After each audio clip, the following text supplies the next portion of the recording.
The golden stories में आपका स्वागत है। आइए सुनते हैं मुंशी प्रेमचंद का लिखा उपन्यास गोदान, भाग 33। मिर्जा खुर्शीद ने अस्पताल से निकलकर एक नया काम शुरू कर दिया था। निश्चिंत बैठना उनके स्वभाव में न था। यह काम क्या था? नगर की वेश्याओं की एक नाटक मंडली बनाना। अपने अच्छे दिनों में उन्होंने खूब अय्याशी की थी और इन दिनों अस्पताल के एकांत में घावों की पीड़ाएं सहते सहते उनकी आत्मा निष्ठावान हो गई थी। उस जीवन की याद करके उन्हें गहरी मनोव्यथा होती थी।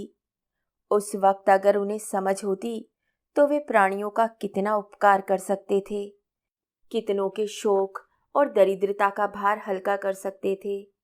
मगर वे धन उन्होंने अय्याशी में उड़ाया। ये कोई नया आविष्कार नहीं है कि संकटों में ही हमारी आत्मा को जागृति मिलती है। बुढ़ापे में कौन अपनी जवानी की भूलों पर दुखी नहीं होता। काश काश वह समय ज्ञान या शक्ति के संचय में लगाया होता, सुकृतियों का कोष भर लिया होता, तो आज चित्त को कितनी शांति मिलती। वहीं उन्हें इसका वेदना में अनुभव हुआ कि संसार में कोई अपना नहीं, कोई उनकी मौत पर आंसू बहाने वाला नहीं। उन्हें रह रहकर जीवन की एक पुरानी घटना याद आती थी। बसरे के एक गांव में जब वे कैंप में मलेरिया से ग्रस्त पड़े थे, एक ग्रामीण बाला ने उनकी तीमारदारी कितनी आत्मसमर्पण से की थी। अच्छे हो जाने पर जब उन्होंने रुपए और आभूषणों से उसके एहसानों का बदला देना चाहा था, तो उसने किस तरह आंखों में आंसू भरकर सिर नीचा कर लिया था और उन उपकारों को लेने से इनकार कर दिया था। नर्सों की शुश्रूषा में नियम है, व्यवस्था है, सच्चाई है, मगर वे प्रेम कहाँ, वह तन्मयता कहाँ जो उस बाला की अभ्यासहीन अल्लड़ सेवाओं में थी। वे अनुराग मूर्ति कब की उनके दिल से मिट चुकी।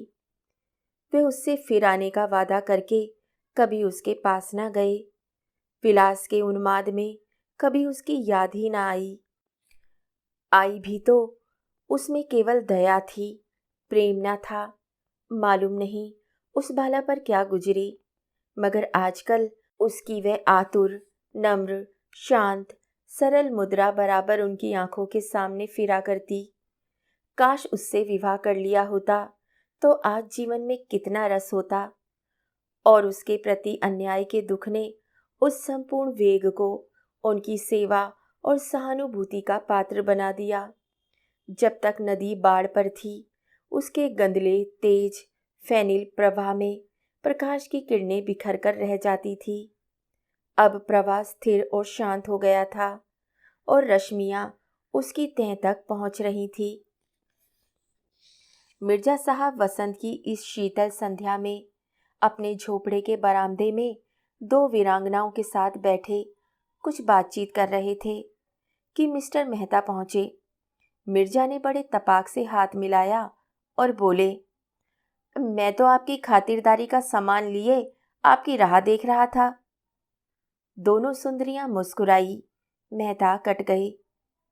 मिर्जा ने दोनों औरतों को वहां से चले जाने का संकेत किया और मेहता को मसनद पर बैठाते हुए बोले, मैं तो खुद आपके पास आने वाला था। मुझे ऐसा मालूम हो रहा है कि मैं जो काम करने जा रहा हूँ वह आपकी मदद के बगैर पूरा ना होगा। आप सिर्फ मेरी पीठ पर हाथ रख दीजिए और ललकारते जाइए, हाँ मिर्जा साहब, हाँ, बड़े चल पट्टे, बड़े चल। मेहता ने हंसकर कहा, आप जिस काम में हाथ लगाएंगे उसमें हम जैसे किताबी कीड़ों की मदद की जरूरत ना होगी। आपकी उम्र मुझसे ज़्यादा है, दुनिया भी आपने खूब देखी है और छोटे से छोटे आदमियों पर अपना असर डाल सकने की जो शक्ति आप में है वह मुझ में होती तो मैंने खुदा जाने क्या किया होता। मिर्जा साहब ने थोड़े से शब्दों में अपनी नई स्कीम उनसे बयां की। उनकी धारणा थी कि रूप के बाजार में वही स्त्रियां आती हैं जिन्हें या तो अपने घर में किसी कारण से सम्मानपूर्ण आश्रय नहीं मिलता या जो आर्थिक कष्टों से मजबूर हो जाती हैं और अगर ये दोनों प्रश्न हल कर दिए जाएं तो बहुत कम औरतें इस भांति पतित हों।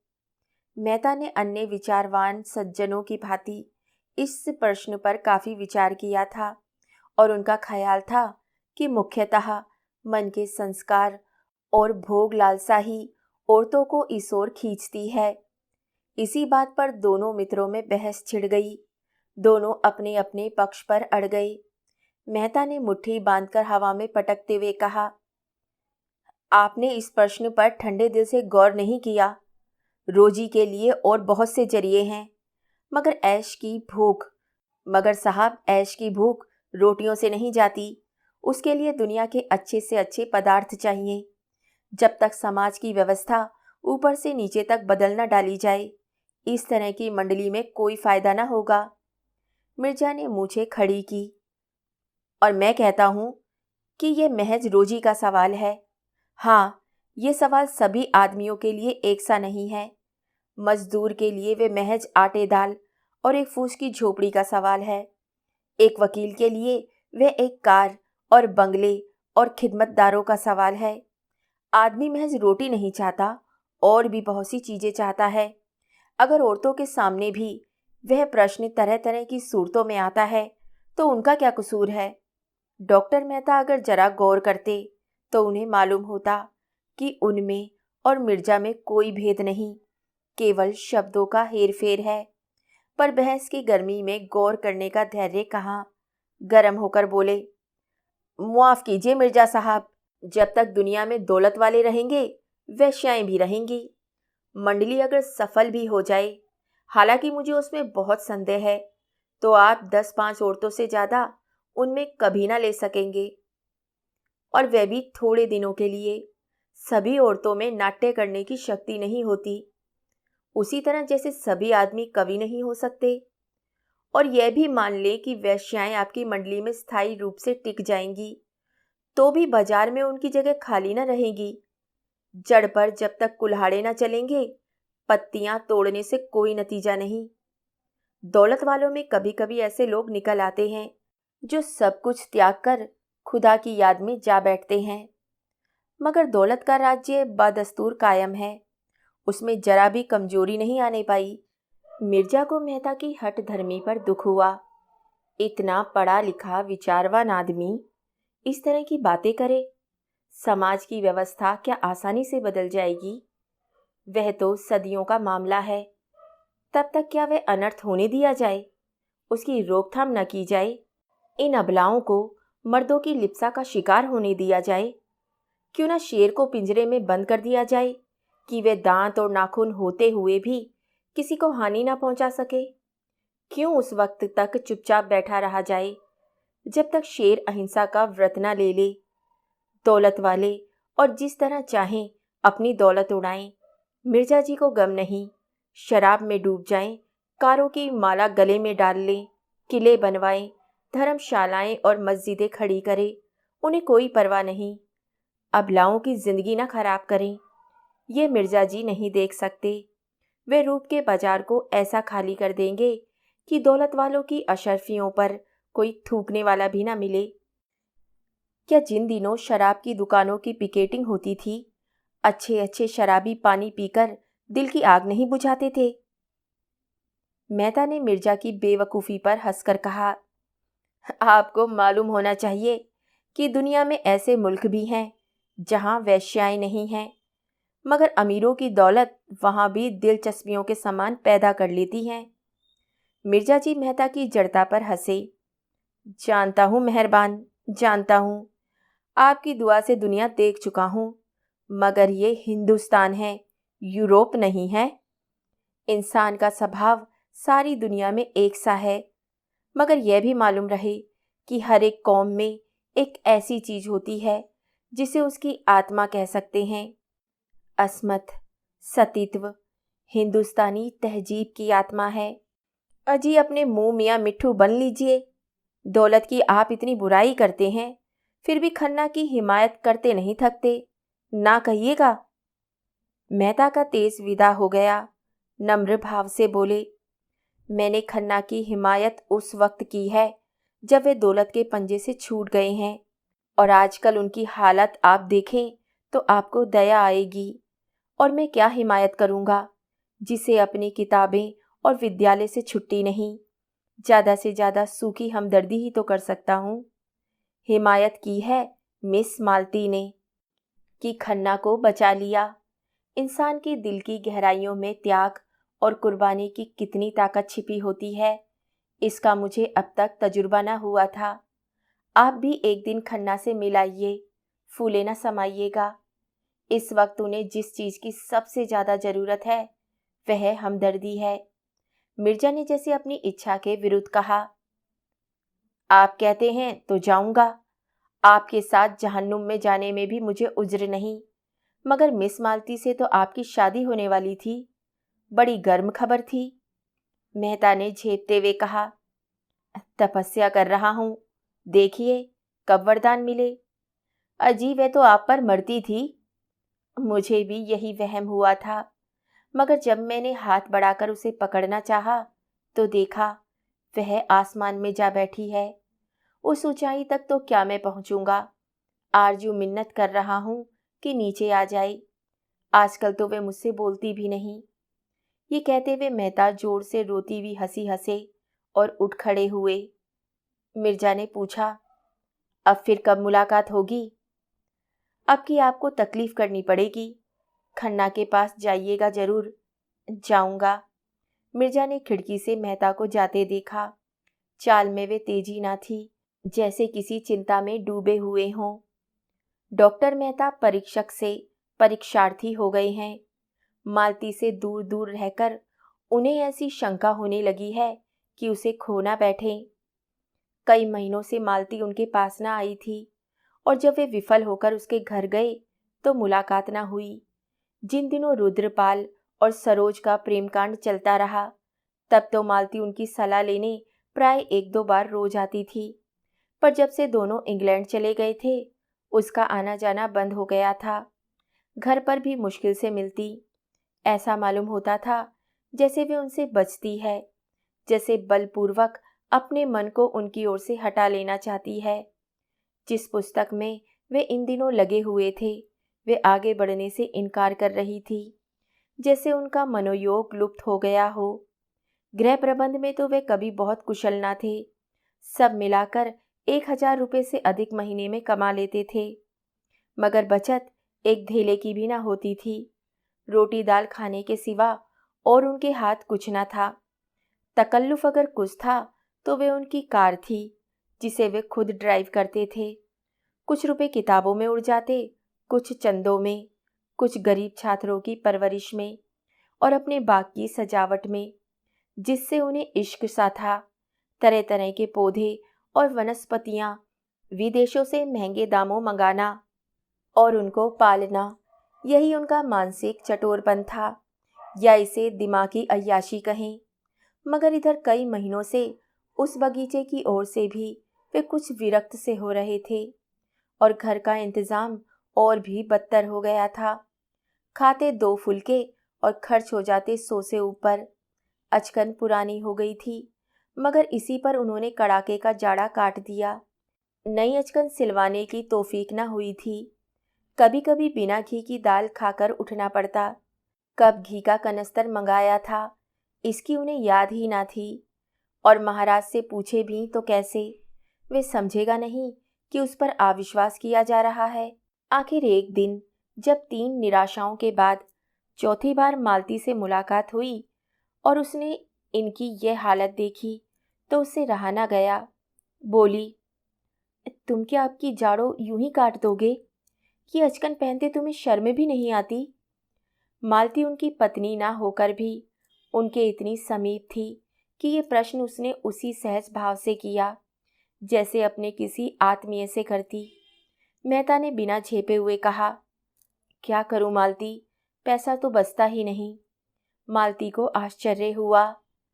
तुम 1,000 से ज्यादा कमाते हो और तुम्हारे पास अपने कपड़े बनवाने को भी पैसे नहीं। मेरी आमदनी कभी 400 से ज्यादा ना थी, लेकिन मैं उसी में सारी गृहस्थी चलाती हूँ और कुछ बचा लेती हूँ।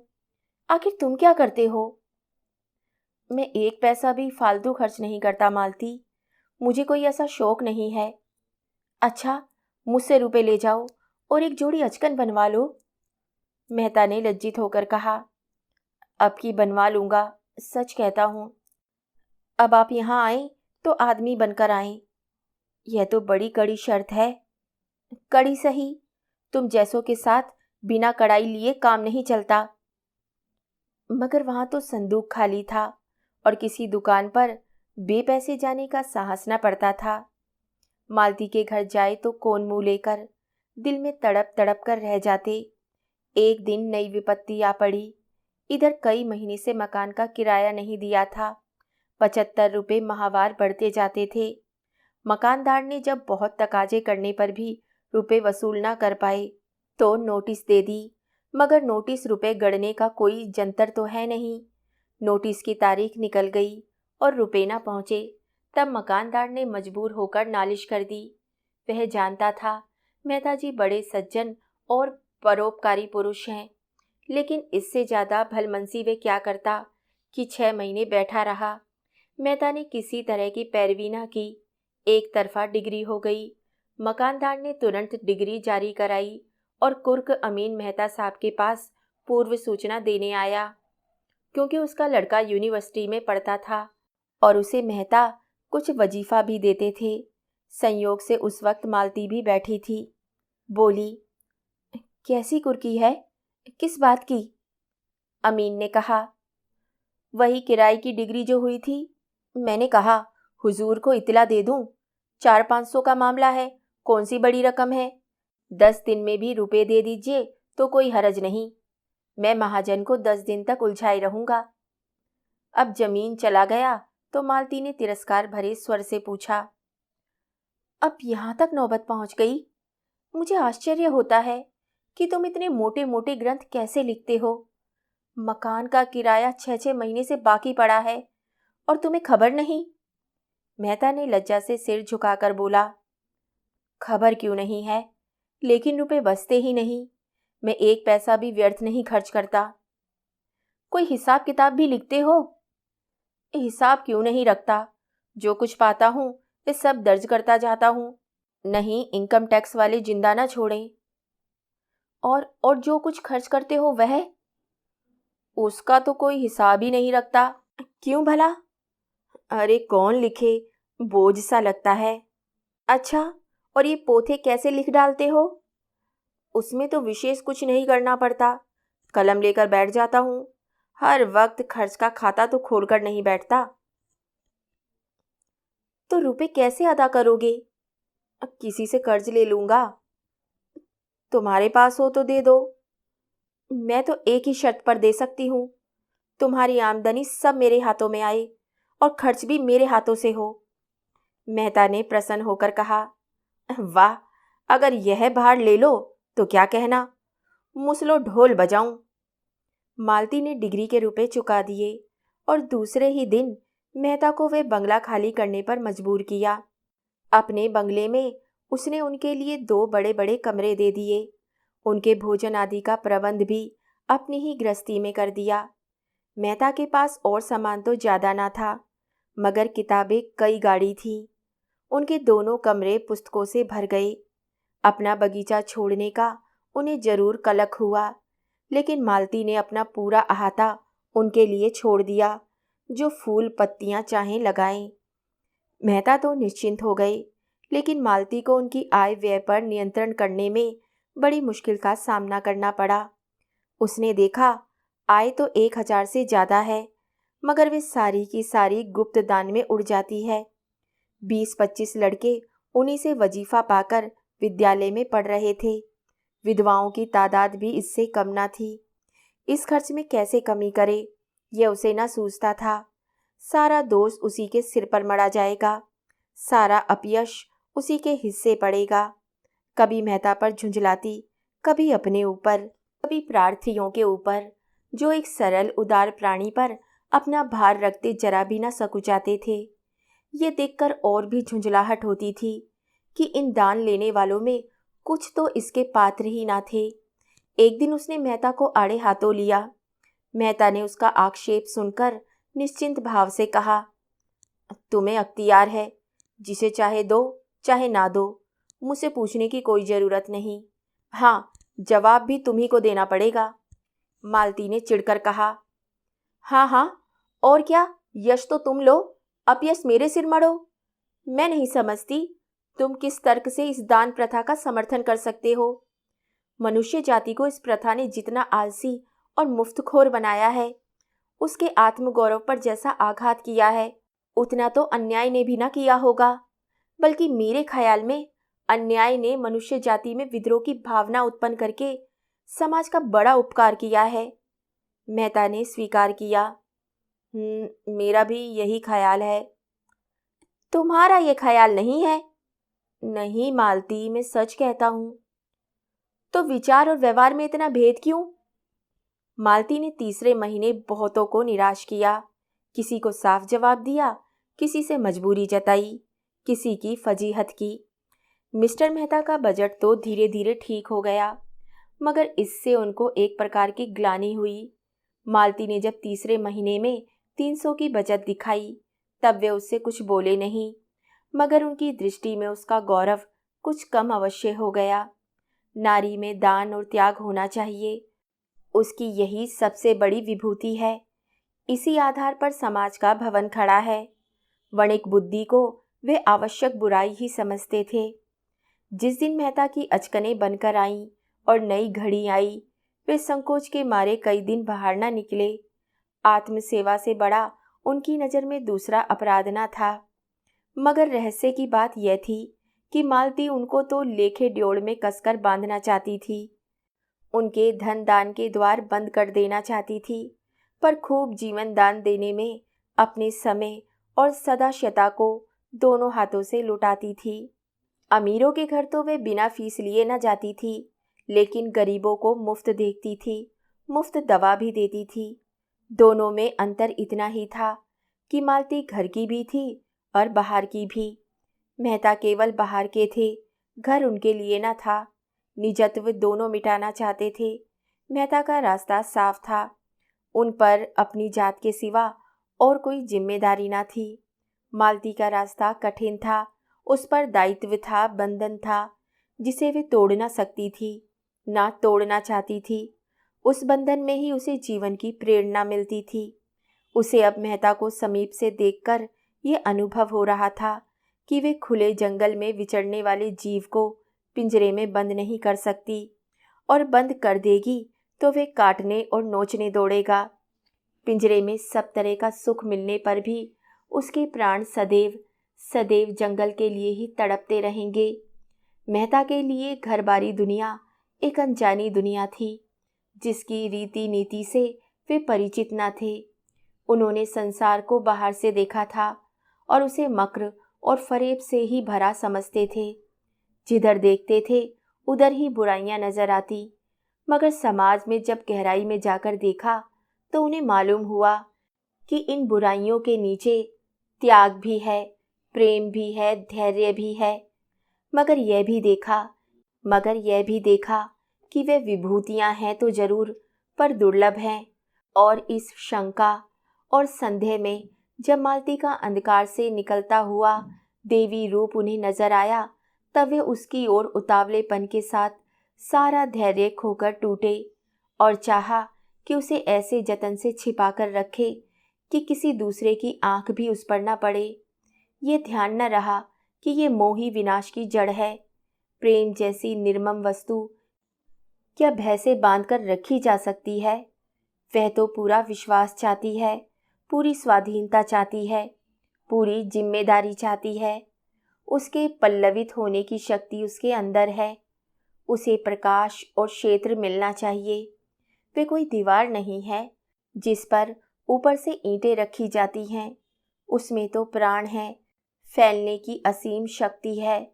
जब से मेहता इस बंगले में आए हैं, उन्हें मालती से दिन में कई बार मिलने का अवसर मिलता है। उनके मित्र समझते हैं ये उनके विवाह की तैयारी है, केवल रस्म अदा करने की देर है। मेहता भी यही स्वप्न देखते रहते हैं। अगर मालती ने उन्हें सदा के लिए ठुकरा दिया होता तो क्यों उन पर इतना स्नेह रखती? शायद वे उन्हें सोचने का अवसर दे रही है, और वे खूब सोचकर इसी निश्चय पर पहुंचे हैं कि मालती के बिना वे आधे हैं। वही उन्हें पूर्णता की ओर ले जा सकती है। बाहर से वे विलासिनी है, भीतर से वही मनोवृत्ति शक्ति का केंद्र है। मगर परिस्थिति बदल गई है। तब मालती प्यासी थी, अब मेहता प्यास से विकल हैं, और एक बार जवाब पा जाने के बाद उन्हें उस प्रश्न पर मालती को समीप से देखकर उनका आकर्षण बढ़ता ही जाता है। दूर से पुस्तक के जो अक्षर लिपे पुते लगते थे, समीप से वे स्पष्ट हो गए हैं। उनमें अर्थ है, संदेश है। इधर मालती ने अपने बाग के लिए गोबर को माली रख लिया था। एक दिन वे किसी मरीज को देखकर आ रही थी कि रास्ते में पेट्रोल न रहा। वे खुद ड्राइव कर रही थी। फिक्र हुई पेट्रोल कैसे आए। रात के 9 बज गए थे और माघ का जाड़ा पड़ रहा था। सड़कों पर सन्नाटा हो गया था। कोई ऐसा आदमी नजर न आता था जो कार को ढकेलकर पेट्रोल की दुकान पर ले जाए। बार बार नौकर पर झुंझला रही थी। उफ, हरामखोर कहीं का, बेखबर पड़ा रहता है। संयोग से गोबर उधर से आ निकला। मालती को खड़े देखकर उसने हालत समझ ली और गाड़ी को 2 फलांग ठेलकर पेट्रोल की दुकान तक लाया। मालती ने प्रसन्न होकर पूछा, नौकरी करोगे? गोबर ने धन्यवाद के साथ स्वीकार किया। 15 रुपये वेतन तय हुआ। माली का काम उसे पसंद था। यही काम उसने किया था और उसमें मजा हुआ था।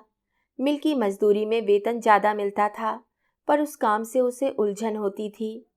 दूसरे दिन गोबर ने मालती के यहाँ काम शुरू कर दिया। उसे रहने को एक कोठरी भी मिल गई। झुनिया भी आ गई। मालती बाग में आती तो उसे झुनिया का बालक धूल मिट्टी से खेलता मिलता। एक दिन मालती ने उसे एक मिठाई दे दी। बच्चा उस दिन से परच गया। उसे देखते ही उसके पीछे लग जाता और जब तक मिठाई ना ले लेता उसका पीछा ना छोड़ता। एक दिन मालती बाग में आई तो बालक ना दिखाई दिया। झुनिया से पूछा तो मालूम हुआ बच्चे को ज्वर आ गया है। मालती ने घबराकर कहा, ज्वर आ गया है तो मेरे पास क्यों नहीं लाई? चल देखूं। बालक खटोले पर ज्वर में अचेत पड़ा था। खपरेल की इस कोठरी में इतनी सील, इतना अंधेरा और इस ठंड के दिनों में भी इतने मच्छर कि मालती 1 मिनट भी वहां न ठहर सकी। तुरंत आकर थर्मामीटर लिया और फिर जाकर देखा, 104 था। मालती को भय हुआ, कहीं चेचक ना हो।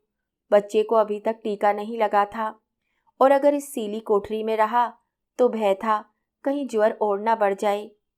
सहसा बालक ने आंखें खोल दी और मालती को खड़ी पाकर करुण नेत्रों से उसकी ओर देखा और उसकी गोद के लिए हाथ फैलाए। मालती ने उसे गोद में उठा लिया और थपकियां देने लगी।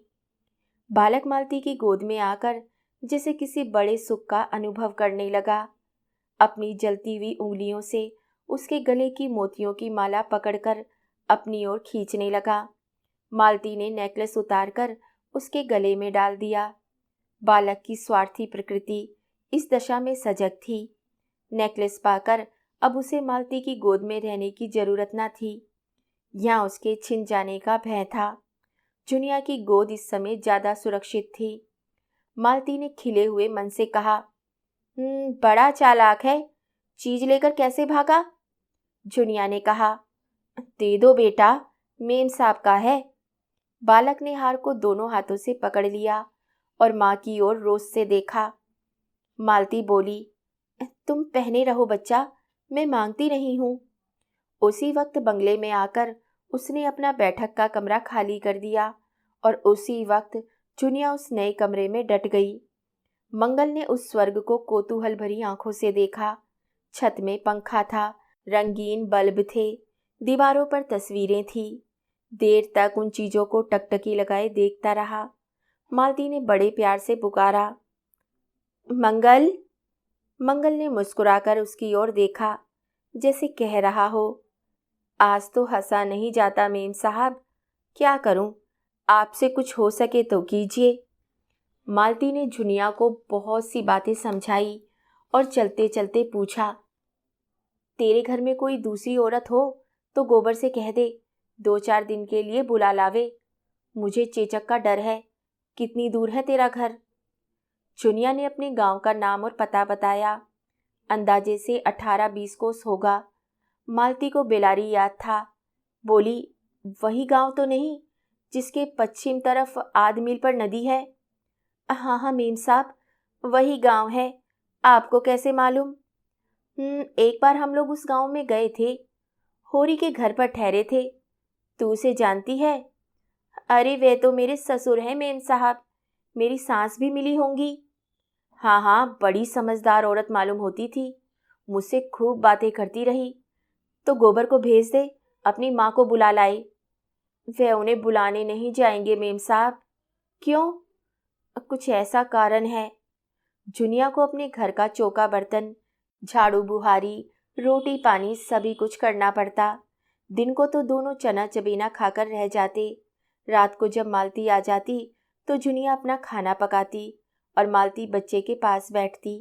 वे बार बार चाहती थी कि बच्चे के पास बैठे, लेकिन मालती उसे ना आने देती। रात को बच्चे का ज्वर तेज हो जाता और वे बेचैन होकर दोनों हाथ ऊपर उठा लेता। मालती उसे गोद में लेकर घंटों कमरे में टहलती।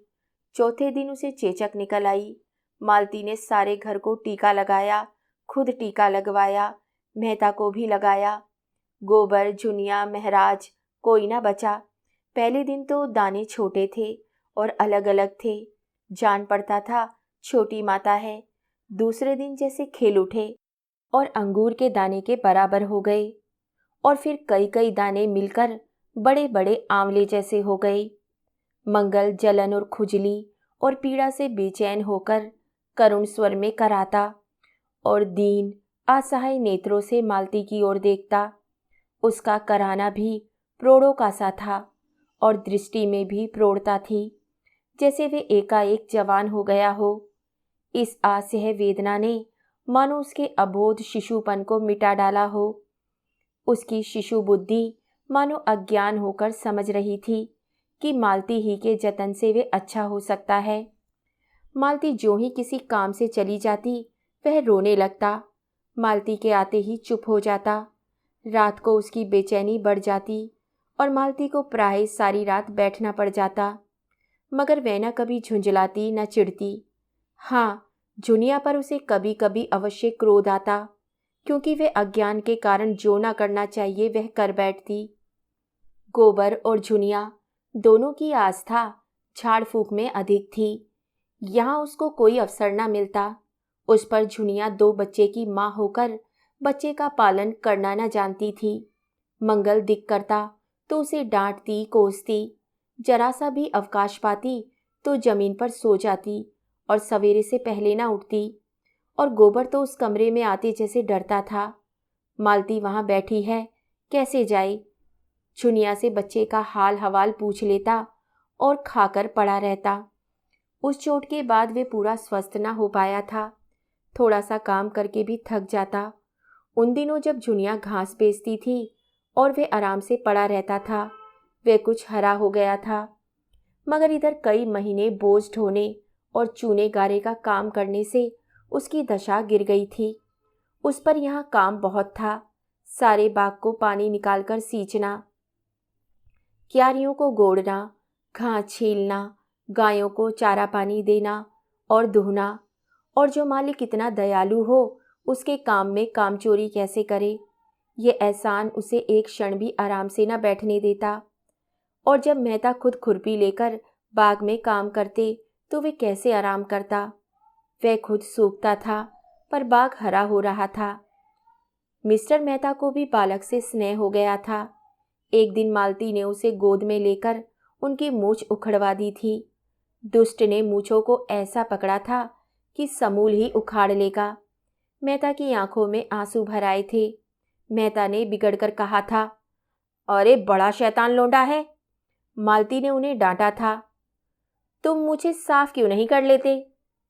मेरी मुझे प्राणों से प्रिय है। अब की पकड़ लेगा तो उखाड़ कर ही छोड़ेगा। तो मैं इसके कान भी उखाड़ लूंगा। मंगल को उनकी मूछें उखाड़ने में कोई खास मजा आया था। वे खूब खिलखिलाकर हंसा था और मूछों को और जोर से खींचा था। मगर मेहता को भी शायद मूछें उखड़वाने में मजा आया था, क्योंकि वे प्राय 2-1 बार रोज उससे अपनी मूंछों की रस्साकसी करा लिया करते थे। इधर जब से मंगल को चेचक निकल आई थी, मेहता को भी बड़ी चिंता हो गई थी। अक्सर कमरे में जाकर मंगल को व्यथित आंखों से देखा करते। उसके कष्टों की कल्पना करके उनका कोमल हृदय हिल जाता। उनके दौड़ धूप से वे अच्छा हो जाता तो पृथ्वी के उस छोर तक दौड़ लगाते। रुपए खर्च करने से अच्छा होता तो चाहे भीख ही मांगना पड़ता, वे उसे अच्छा करके ही रहते। लेकिन यहाँ कोई बस न चलता। उसे छूते भी उनके हाथ कांपते थे, कहीं उसके आंवले न टूट जाएं। मालती कितने कोमल हाथ से उसे उठाती है, कंधे पर उठाकर कमरे में टहलाती है और कितने स्नेह से उसे बहलाकर दूध पिलाती है। ये वात्सल्य मालती को उनकी दृष्टि में न जाने कितना ऊंचा उठा देता है। मालती केवल रमणी नहीं है, माता है, और ऐसी वैसी माता नहीं, सच्ची अर्थों में देवी और माता और जीवन देने वाली, जो पराये बालक को भी अपना समझ सकती है। जैसे उसने मातापन का सदैव संचय किया हो, आज दोनों हाथों से उसे लुटा रही हो। उसके अंग अंग से मातापन फूट पड़ता था, मानो यही उसका यथार्थ रूप है। ये हाव भाव, ये शोक सिंगार उसके मातापन के आवरण मात्र हों, जिसमें उस विभूति की रक्षा होती रहे। रात को 1 बज गया था। मंगल का रोना सुनकर मेहता चौंक पड़े। सोचा, बेचारी मालती आधी रात तक तो जागती रही होगी। इस वक्त उसे उठाने में कितना कष्ट होगा। अगर द्वार खुला हो तो मैं ही बच्चे को चुप करा दूं। तुरंत उठकर उस कमरे के द्वार पर आए और शीशे से अंदर झांका। मालती बच्चे को गोद में लिए बैठी थी और बच्चा अनायास ही रो रहा था। शायद उसने कोई स्वप्न देखा था या और किसी वजह से डर गया था। मालती चुमकारती थी, थपकती थी, तस्वीरें दिखाती थी, गोद में लेकर टहलती थी, पर बच्चा चुप होने का नाम न लेता। मालती का ये अटूट वात्सल्य, यह अदम्य मातृभाव देखकर उनकी आंखें सजल हो गई। मन में ऐसा पुलक उठा कि अंदर जाकर मालती के चरणों को हृदय से लगा ले। अंतस्थल से अनुराग में डूबे शब्दों का एक समूह मचल पड़ा। प्रिय, प्रिय मेरे स्वर्ग की देवी, मेरी रानी, डार्लिंग। और उसी प्रेमोन्माद में उन्होंने पुकारा, मालती, मालती जरा द्वार खोल दो। मालती ने आकर द्वार खोल दिया और उनकी ओर जिज्ञासा की आंखों से देखा। मेहता ने पूछा, क्या झुनिया नहीं उठी? ये तो बहुत रो रहा है। मालती ने संवेदना भरे स्वर में कहा, आज 8वां दिन है, पीड़ा अधिक होगी इसी से। तो लाओ, मैं कुछ देर टहला दूं, तुम थक गई हो। मालती ने मुस्कुराकर कहा, तुम्हें जरा ही देर में गुस्सा आ जाएगा। बात सच थी, मगर अपनी कमजोरी कौन स्वीकार करता है। मेहता ने जिद करके कहा, तुमने मुझे इतना हल्का समझ लिया है। मालती ने बच्चे को उनकी गोद में दे दिया। उनकी गोद में जाते ही वे एकदम चुप हो गया। बालक में जो एक अंतर्ज्ञान होता है, उसने उसे बता दिया, अब रोने में तुम्हारा कोई फायदा नहीं। ये नया आदमी स्त्री नहीं पुरुष है, और पुरुष गुस्सेवर होता है और निर्दयी भी होता है, और चारपाई पर लेटाकर या बाहर अंधेरे में सुलाकर दूर चला जा सकता है और किसी को पास आने भी ना देगा। मेहता ने विजय गर्व से कहा, देखा देखा कैसे चुप करा दिया। मालती ने विनोद किया, हाँ हाँ, तुम इस कला में कुशल हो। कहाँ सीखी? तुमसे। मैं स्त्री हूं और मुझ पर विश्वास नहीं किया जा सकता। मेहता ने लज्जित होकर कहा, मालती, मैं तुमसे हाथ जोड़कर कहता हूं, मेरे उन शब्दों को भूल जाओ। इन कई महीनों में कितना पछताया हूं, कितना लज्जित हुआ हूं, कितना दुखी हुआ हूं, शायद तुम इसका अंदाज ना कर सको। मालती ने सरल भाव से कहा, मैं तो भूल गई, सच कहती हूं। मुझे कैसे विश्वास आए? उसका प्रमाण यही है कि हम दोनों एक ही घर में रहते हैं, एक साथ खाते हैं, हंसते हैं, बोलते हैं। क्या मुझे कुछ याचना करने की अनुमति ना दोगी? उन्होंने मंगल को खाट पर लिटा दिया, जहां वह दबक कर सो रहा, और मालती की ओर प्रार्थी आंखों से देखा, जैसे उसी अनुमति पर उनका सब कुछ टिका हुआ हो। मालती ने आर्द्र होकर कहा, तुम जानते हो, तुमसे ज़्यादा निकट संसार में मेरा कोई दूसरा नहीं है। मैंने बहुत दिन हुए अपने को तुम्हारे चरणों पर समर्पित कर दिया। तुम मेरे पथ प्रदर्शक हो, मेरे देवता हो, मेरे गुरु हो। तुम्हें मुझसे कुछ याचना करने की ज़रूरत नहीं, मुझे केवल संकेत कर देने की ज़रूरत है। जब मुझे तुम्हारे दर्शन ना हुए थे और मैंने तुम्हें पहचाना ना था, भोग और आत्मसेवा ही मेरे जीवन का इष्ट था। तुमने आकर मुझे प्रेरणा दी, स्थिरता दी। मैं तुम्हारे एहसान कभी नहीं भूल सकती। मैंने नदी की तट वाली तुम्हारी बातें गांठ बांध ली। दुख यही हुआ कि तुमने भी मुझे वही समझा जो कोई दूसरा पुरुष समझता, जिसकी मुझे तुमसे आशा ना थी। उसका दायित्व मेरे ऊपर है, यह मैं जानती हूँ, लेकिन तुम्हारा अमूल्य प्रेम पाकर भी मैं वही बनी रहूँगी। ऐसा समझकर तुमने मेरे साथ अन्याय किया। मैं इस समय कितने गर्व का अनुभव कर रही हूँ, ये तुम नहीं समझ सकते। तुम्हारा प्रेम और विश्वास पाकर अब मेरे लिए कुछ भी शेष नहीं रह गया। ये वरदान मेरे जीवन को सार्थक कर देने के लिए काफ़ी है। ये मेरी पूर्णता है। ये कहते कहते मालती के मन में ऐसा अनुराग उठा कि मेहता के सीने से लिपट जाए। भीतर की भावनाएं बाहर आकर मानो सत्य हो गई थी। उसका रोम रोम पुलकित हो उठा। जिस आनंद को उसने दुर्लभ समझ रखा था, वे इतना सुलभ, इतना समीप है, और हृदय का वे आह्लाद मुख पर आकर उसे ऐसी शोभा देने लगा कि मेहता को उसमें देवत्व की आभा दिखी।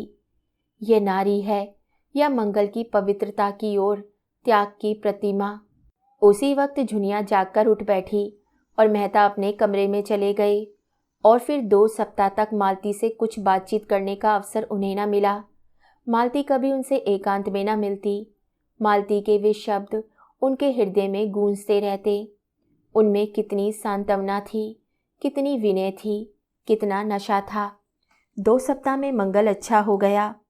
हाँ, मुंह पर चेचक के दाग न भर सके। उस दिन मालती ने आसपास के लड़कों को भरपेट मिठाई खिलाई और जो मनौतियाँ कर रखी थी वह भी पूरी की। इस त्याग के जीवन में कितना आनंद है, इसका अब उसे अनुभव हो रहा था। झुनिया और गोबर का हर्ष मानो उसके भीतर प्रतिबिंबित हो रहा था। दूसरों के कष्ट निवारण में उसने जिस सुख और उल्लास का अनुभव किया, वे कभी भोग विलास के जीवन में न किया था। वह लालसा अब उन फूलों की भांति क्षीण हो गई थी जिसमें फल लग रहे हों। अब वे उस दर्जे से आगे निकल चुकी थी जब मनुष्य स्थूल आनंद को परम सुख मानता है। ये आनंद अब उसे तुच्छ पतन की ओर ले जाने वाला, कुछ हल्का बल्कि विभत्स सा लगता था। उस बड़े बंगले में रहने का क्या आनंद, जब उसके आसपास मिट्टी के झोपड़े मानो विलाप कर रहे हों। कार पर चढ़कर अब उसे गर्व नहीं होता। मंगल जैसे अबोध बालक ने उसके जीवन में कितना प्रकाश डाल दिया, उसके सामने सच्चे आनंद का द्वार सा खोल दिया। एक दिन मेहता के सिर में जोर का दर्द हो रहा था। वे आंखें बंद किए चारपाई पर पड़े तड़प रहे थे कि मालती ने आकर उसके सिर पर हाथ रखकर पूछा, कब से ये दर्द हो रहा है? मेहता को ऐसा जान पड़ा उनके कोमल हाथों ने जैसे सारा दर्द खींच लिया। उठकर बैठ गए और बोले, दर्द तो दोपहर से ही हो रहा था और ऐसा सिर दर्द मुझे आज तक नहीं हुआ, मगर तुम्हारे हाथ रखते ही सिर ऐसा हल्का हो गया मानो दर्द था ही नहीं। तुम्हारे हाथों में ये सिद्धि है। मालती ने उन्हें कोई दवा लाकर खाने को दे दी और आराम से लेटे रहने को ताकीद करके तुरंत कमरे से निकल जाने को हुई। मेहता ने आग्रह करके कहा, जरा 2 मिनट बैठोगी नहीं? मालती ने द्वार पर से पीछे फिरकर कहा, इस वक्त बातें करोगे तो शायद फिर दर्द होने लगे। आराम से लेटे रहो। आजकल मैं तुम्हें हमेशा कुछ न कुछ पढ़ते या लिखते देखती हूँ। 2-4 दिन लिखना पढ़ना छोड़ दो। तुम 1 मिनट बैठोगी नहीं? मुझे एक मरीज को देखने जाना है। अच्छी बात है, जाओ। मेहता के मुख पर कुछ ऐसी उदासी छा गई कि मालती लौट पड़ी और सामने आकर बोली, अच्छा अच्छा, कहो क्या कहते हो। मेहता ने विमन होकर कहा, कोई खास बात नहीं, यही कह रहा था कि इतनी रात गई किस मरीज को देखने जाओगी। वही राय साहब की लड़की है, उसकी हालत बहुत ख़राब हो गई थी, अब कुछ संभल गई है। उसके जाते ही मेहता फिर लेटे रहे। कुछ समझ में नहीं आया कि मालती के हाथ रखते ही दर्द क्यों शांत हो गया।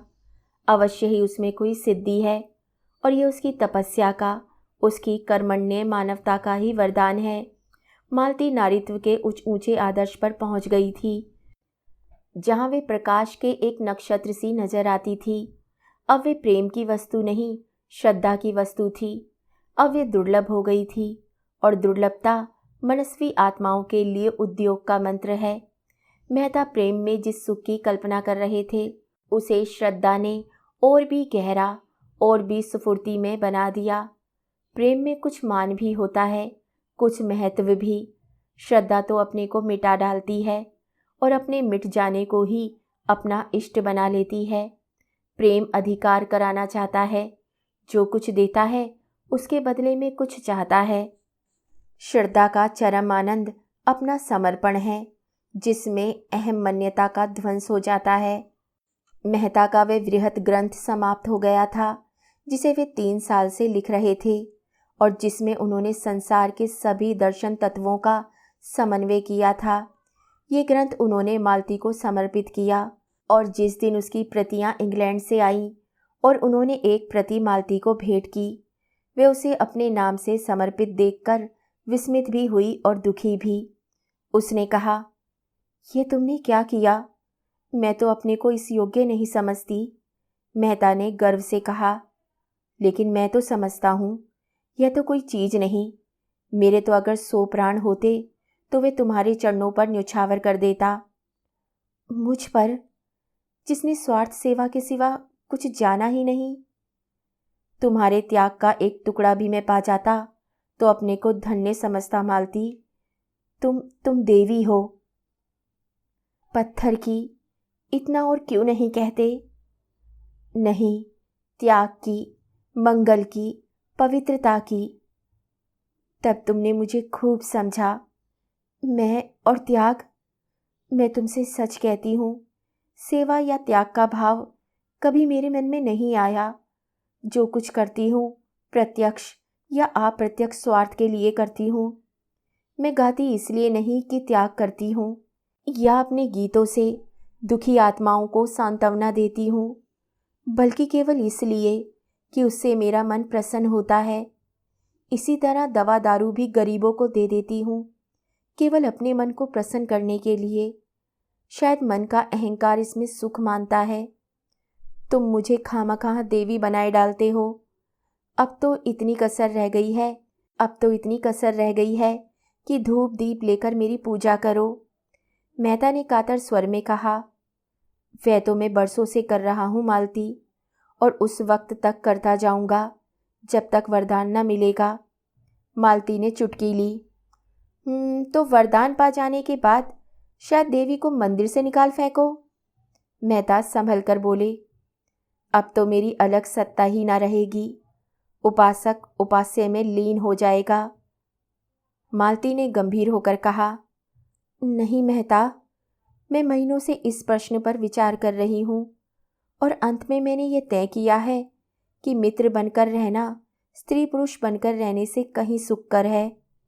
तुम मुझसे प्रेम करते हो, मुझ पर विश्वास करते हो और मुझे भरोसा है कि आज अवसर आ पड़े तो तुम मेरी रक्षा प्राणों से करोगे। तुम में मैंने अपना पथ प्रदर्शक ही नहीं, अपना रक्षक भी पाया है। मैं भी तुमसे प्रेम करती हूँ, तुम पर विश्वास करती हूँ और तुम्हारे लिए कोई ऐसा त्याग नहीं है जो मैं ना कर सकूँ। और परमात्मा से मेरी यही विनय है कि वे जीवन पर्यंत मुझे इसी मार्ग पर दृढ़ रखे। हमारी पूर्णता के लिए, हमारी आत्मा के विकास के लिए और क्या चाहिए? अपनी छोटी सी गृहस्थी बनाकर, अपनी आत्माओं को छोटे से पिंजरे में बंद करके, अपने दुख सुख को अपने ही तक रखकर क्या हम असीम के निकट पहुंच सकते हैं? वह तो हमारे मार्ग में बाधा ही डालेगा। कुछ विरले प्राणी ऐसे भी हैं जो पैरों में ये बेड़ियां डालकर भी विकास के पथ पर चल सकते हैं और चल रहे हैं। यह भी मैं जानती हूँ कि पूर्णता के लिए पारिवारिक प्रेम और त्याग, बलिदान का बहुत बड़ा महत्व है। लेकिन मैं अपनी आत्मा को उतना दृढ़ नहीं पाती। जब तक ममत्व नहीं, अपनत्व नहीं है, तब तक जीवन का मोह नहीं है, स्वार्थ का जोर नहीं है। जिस दिन मन मोह में आसक्त हुआ और हम बंधन में पड़े, उस क्षण हमारा मानवता का क्षेत्र सिकुड़ जाएगा। नई नई जिम्मेदारियां आ जाएंगी और हमारी सारी शक्ति उन्हीं को पूरा करने में लगने लगेगी। तुम्हारे जैसे विचारवान, प्रतिभाशाली मनुष्य की आत्मा को मैं इस कारागार में बंदी नहीं करना चाहती। अभी तक तुम्हारा जीवन यज्ञ था जिसमें स्वार्थ के लिए बहुत थोड़ा स्थान था। मैं उसको नीचे की ओर ना ले जाऊंगी। संसार को तुम जैसे साधकों की ज़रूरत है जो अपनेपन को इतना फैला दे कि सारा संसार अपना हो जाए। संसार में अन्याय की, आतंक की, भय की दुहाई मची हुई है। अंधविश्वास का, कपट धर्म का, स्वार्थ का प्रकोप छाया हुआ है। तुमने वह आर्त पुकार सुनी है? तुम भी ना सुनोगे तो सुनने वाले कहाँ से आएंगे? और असत्य प्राणियों की तरह तुम भी उसकी ओर से अपने कान नहीं बंद कर सकते हो। तुम्हें वह भोजन भार हो जाएगा। अपनी विद्या और बुद्धि को, अपनी जागी हुई मानवता को और भी उत्साह और जोर के साथ उसी रास्ते पर ले आओ। मैं भी तुम्हारे पीछे पीछे चलूँगी। अपने जीवन के साथ मेरा जीवन भी सार्थक कर दो। मेरा तुमसे यही आग्रह है। अगर तुम्हारा मन सांसारिकता की ओर लपकता है, तब भी मैं अपना काबू चलते तुम्हें उधर से हटाऊंगी और ईश्वर ना करे कि मैं असफल हो जाऊं। लेकिन तब मैं तुम्हारा साथ 2 बूंद आंसू गिराकर छोड़ दूंगी और कह नहीं सकती मेरा क्या अंत होगा, किस घाट लगूंगी। पर चाहे वह कोई घाट हो, इस बंधन को घाटना होगा। बोलो बोलो, मुझे क्या आदेश देते हो? मेहता सिर झुकाए सुनते रहे। एक एक शब्द मानो उनके भीतर की आंखें इस तरह खोले देता था जैसे अब तक कभी न खुली थी। वह भावनाएं जो अब तक उनके सामने स्वप्न चित्रों की तरह आई थीं, अब जीवन सत्य बनकर स्पंदित हो गई थी। वे अपने रोम रोम में प्रकाश और उत्कर्ष का अनुभव कर रहे थे। जीवन के महान संकल्पों के सम्मुख अपना बालपन हमारी आंखों में फिर जाता है। मेहता की आंखों में मधुर बाल स्मृतियां सजीव हो उठी जब वे अपनी विधवा माता की गोद में बैठकर महान सुख का अनुभव किया करते थे। कहाँ है वे माता? आए और देखे अपने बालक की इस सुकीर्ति को। मुझे आशीर्वाद दो। तुम्हारा वे जिद्दी बालक आज एक नया जन्म ले रहा है। उन्होंने मालती के चरण दोनों हाथों से पकड़ लिए और कांपते हुए बोले, तुम्हारा आदेश स्वीकार है मालती, स्वीकार है। और दोनों एकांत होकर प्रगाढ़ आलिंगन में बंध गई। दोनों की आंखों से आंसुओं की धारा बह रही थी। आगे की कहानी सुनिए अगले भाग में। तब तक के लिए धन्यवाद।